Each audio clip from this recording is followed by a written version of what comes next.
And our second 7 o'clock game, there's only 2 of them. We got number 18, Iowa State, who's 3-0, traveling to Houston, who's 1-3. Iowa State favored by 16 on FS1. Rocco Becht has gone 54 of 79, thrown for 743 yards, six touchdowns, 2 interceptions.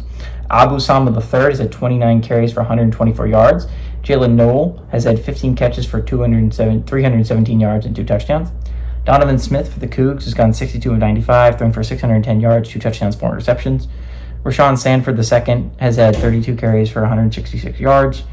And Joseph Manjack IV has had 10 catches for 146 yards and 2 touchdowns. These 2 teams have never played each other. So I think what's really going to be interesting about this matchup is, again, Iowa State's one of 4 undefeateds left in the Big 12, right? And I think if you had told most people that there would only be 4 undefeateds left in the Big 12 heading into Week 5, I don't think they would have guessed the 4, in all honesty. Utah was an easy guess, right? Utah, obviously, a lot of people expected them to win first year in the Big 12. Iowa State's a little bit of a shock. The other 2 are out of left field. I mean, like, not completely out of left field. I think a lot of people thought UCF and BYU was going to be solid.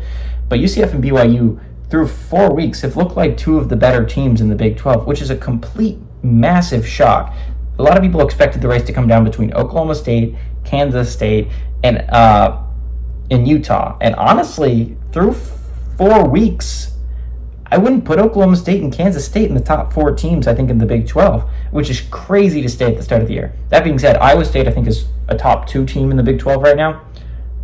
Houston's literally might be the worst team in the Big 12. It's bad. It's bad in Houston, guys. And I understand Willie Fritz's first year, you got to give him time to build a program. But, man, Houston sucks. It's not. They're so bad right now. It is not close. And I understand they had the 1 game against Oklahoma, and they were competitive in a good game against Oklahoma.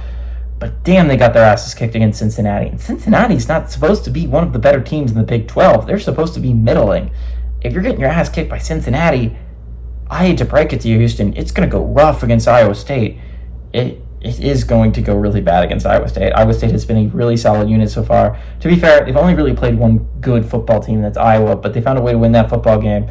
And they're playing some really good football right now. I like Iowa State to go on the road, kick the ever-living crap at Houston. Give me Iowa State to win and cover on the road.